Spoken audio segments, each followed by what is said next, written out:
Hello friends, welcome to Lithika சமையல். இன்றைக்கி நம்ம வெங்காய கிள்ளு வத்தல் எப்படி செய்கிறதுன்னு பார்க்கலாம் வாங்க. நம்ம முறுக்கு வத்தல், கஞ்சி வத்தல், தாளிப்பு வடகம், மோர் மிளகாய், கொத்தரங்காய் வத்தல், மாங்காய் ஊறுக்கெல்லாம் சேல்ஸ் பண்ணிகிட்ருக்கோங்க. ஸ்க்ரீனில் தெரிகிற நம்பருக்கு வாட்ஸ்அப் பண்ணுங்கள். வாங்க வெங்காய கிள்ளு வத்தல் எப்படி ரெடி பண்ணுறதுன்னு பார்க்கலாம். இந்த வத்தல் செய்கிறதுக்கு பச்சை அரிசியை 2-3 தடவை நல்லா கழுவின பிறகு வெயிலில் ஒரு நாள் காய வைக்கணும். நல்லா காய வச்சிங்கன்னா அரிசி இப்படி இருக்கும் பாருங்கள். பச்சரிசியை கழுவி வெயிலில் காய வச்சா மட்டும்தான் இவர் கையால் உடைக்கும் போது நல்லா பொலன்னு உடையும். இப்போ இந்த அரிசியை நம்ம அளந்து எடுத்துக்கலாங்க. அப்போ தான் தண்ணி அளவு கரெக்டாக எடுத்துக்க முடியும். இப்போ இந்த பாத்திரத்தில் நல்லா தலை தட்டி எடுத்துருக்கங்க. இந்த அரிசியை மிக்ஸி ஜாரில் சேர்த்து நல்லா ரவை பதத்துக்கு அரைச்சிட்டு வந்துடலாங்க. இந்த அரிசியை நம்ம மிக்ஸி ஜாரில் சேர்த்து 2 நடையாக அரைச்சி எடுத்துக்க போகிறோங்க. இப்போ நல்லா ரவை பதத்துக்கு அரைச்சிட்டு வந்துடலாம். பாருங்கள், நல்லா இந்த அளவுக்கு நல்லா அரைச்சிட்டு வந்துருக்கணும். இப்போ அரைச்ச மாவை ஒரு பாத்திரத்துக்கு மாற்றிக்கலாங்க. இப்போ மீதி இருக்கிற அரிசி இதே மாதிரி அரைச்சி எடுத்துக்கலாங்க.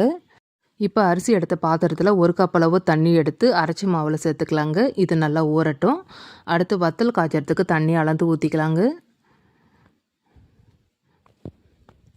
இதில் 3 கப் அளவு நம்ம தண்ணி சேர்த்துக்கணும். அரிசி எடுத்த அதே கப்பில் 3 கப் அளவு நம்ம தண்ணி சேர்த்துருக்கோம். ஆல்ரெடி அரிசி மாவில் 1 கப் அளவு சேர்த்துருக்கோம். மொத்தமாக 4 கப் அளவு தண்ணி வச்சிங்கன்னா கரெக்டாக இருக்குங்க. இப்போ மூடி போட்டு நல்லா கொதிக்கிற வரைக்கும் வெயிட் பண்ணலாம். தண்ணி கொதிக்கிறதுக்குள்ளே தேவையான பொருளை நம்ம அரைச்சிட்டு வந்துடலாங்க. மீடியம் சைஸ் வெங்காயம் 2 எடுத்துருக்கேன். காரத்துக்கு 7 பச்சை மிளகாய் எடுத்திருக்கேன். இப்போ இது 2த்தையுமே நம்ம தனித்தனியாக அரைச்சிட்டு வந்துடலாங்க. வெங்காயம் அதிக அளவு எடுத்திங்கன்னா வத்தல் கருப்பாக இருக்கும். அதனால் கொஞ்சமாக தான் சேர்த்துக்கணும். இப்போ தண்ணியும் கொதிக்க ஆரம்பிச்சிடுச்சிங்க. இப்போ நம்ம தண்ணியில் கலந்து வச்ச அரிசி மாவை இதனோட சேர்த்துப்போம். வேறு எந்த தண்ணியும் சேர்த்துக்கூடாது. நம்ம கொதிக்கிற தண்ணியை நம்ம அந்த பாத்திரத்தை கழுவி ஊற்றிக்கலாங்க. இப்போ தேவையான அளவு நம்ம உப்பு சேர்த்துக்கலாங்க. உப்பு சேர்த்த பிறகு கை விடாமல் நம்ம ஒரு 10 நிமிஷம் நல்லா கலந்து விட்டுக்கிட்டே இருக்கணுங்க. ஏன்னா கட்டி பட்டுடும். அதனால கை விடாமல் இதுமாதிரி கலந்து விட்டுக்கிட்டே இருக்கணும்.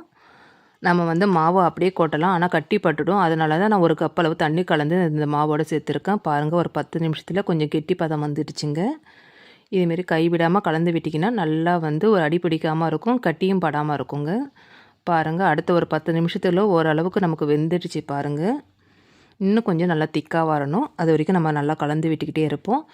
இதேமாரி கொதிக்கிற டைமில் நம்ம அடுப்பை மிதமான தீயில வச்சுட்டு நல்லா கலந்து விட்டுக்கிட்டே இருங்க.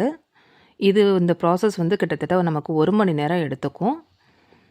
இப்போ நம்ம ஒரு பாதி வேக்காடு அளவு வெந்த பிறகு நம்ம அரைச்சி வச்ச பச்சை மிளகாவையும் அரைச்சி வச்சு வெங்காயத்தையும் நம்ம சேர்த்துக்கலாங்க. இப்போ இது 2த்தையுமே சேர்த்த பிறகு இதுமாரி நல்லா கலந்து விட்டுருங்க. ஒரு 5 நிமிஷத்துக்கு ஒரு நடை இதுமாரி கலந்து விட்டுக்கிட்டே இருக்கணும். அடுப்பை மிதமான தீயில வச்சுக்கோங்க. பாருங்கள், ஓரளவுக்கு நமக்கு வெந்துடுச்சு பாருங்கள். இன்னும் கொஞ்சம் நல்லா வேகணும். நமக்கு ஒரு கண்ணாடி பதம் வர அளவுக்கு நல்லா வேகணும். சாதம் வெந்துச்சுன்னா எப்படி இருக்குமோ அந்த அளவுக்கு நமக்கு வேகணும். கிட்டத்தட்ட வத்தல் போடுற ப்ராசஸ் நமக்கு 1 மணி நேரம் எடுத்துக்கும். பாருங்கள், இதுமாரி கை விடாமல் அடி பிடிக்காத அளவுக்கு நல்லா கலந்து விட்டுக்கிட்டே இருங்க. இப்போ மூடி போட்டு அடுப்பு லோ ஃப்ளேமில் வச்சுக்கிட்டு ஒரு 10 நிமிஷம் கழித்து ஓப்பன் பண்ணி பார்க்கலாங்க. பாருங்கள், நல்லா குழைய வெந்துருச்சு. நமக்கு சாதம் வெந்துச்சுன்னா எந்தமாரி கிடைக்குமோ அதேமாரி நல்லா கண்ணாடி பதம் வர அளவுக்கு நல்லா வெந்துருச்சு பாருங்கள். இப்போ அடுப்பை ஆஃப் பண்ணிவிட்டு மூடி போட்டுடலாங்க. காலையில் பார்க்கலாங்க. இந்த வத்தல் நம்ம முதல் நாள் நைட்டே தான் நம்ம ரெடி பண்ணணும். காலையில் செஞ்சு காலையிலே போட முடியாது. இப்போ மறுநாள் காலையில் ஒரு 6 மணிக்கு ஓப்பன் பண்ணி பார்க்குறேங்க. வத்தல் மாவு நல்லா ரெடி ஆகிடுச்சு பாருங்கள். நம்ம நைட்டே செஞ்சதுனால காலையில் பாருங்கள் எந்த அளவுக்கு கிடச்சிருக்குன்னு. ஏன்னா காலையில் நம்ம கிள்ளு வத்தல்னால காலையில் ரொம்ப சூடாக இருக்கும்போது நம்ம கையால் எடுத்து போட முடியாது. அதனால தான் நம்ம முதல் நாள் நைட்டே நம்ம இந்த மாவை ரெடி பண்ணணும் பாருங்கள். நல்லா குழைய வெந்துடுச்சு பாருங்கள். இதை நம்ம அப்படியே முறுக்காச்சிலையும் பொழியலாம், நல்லாயிருக்கும். நம்ம கைவிடாமல் நல்லா கலந்து விட்டுக்கிட்டே இருந்ததுனால கொஞ்சம் கூட அடி பிடிக்காமல் எந்த அளவுக்கு கிடச்சிருக்கு பாருங்கள். இப்போ எல்லா மாவையும் நல்லா கலந்து விட்டுக்குங்க. இப்போ இது கூட என்னென்ன பொருள் சேர்க்குறதுன்னு பார்க்கலாம் வாங்க. 2 மீடியம் சைஸ் வெங்காயம் எடுத்திருக்கேன். கொஞ்சமாக கருவேப்பிலை எடுத்திருக்கேங்க. 1/2 டீஸ்பூன் அளவு பெருஞ்சீரகம் எடுத்திருக்கேங்க.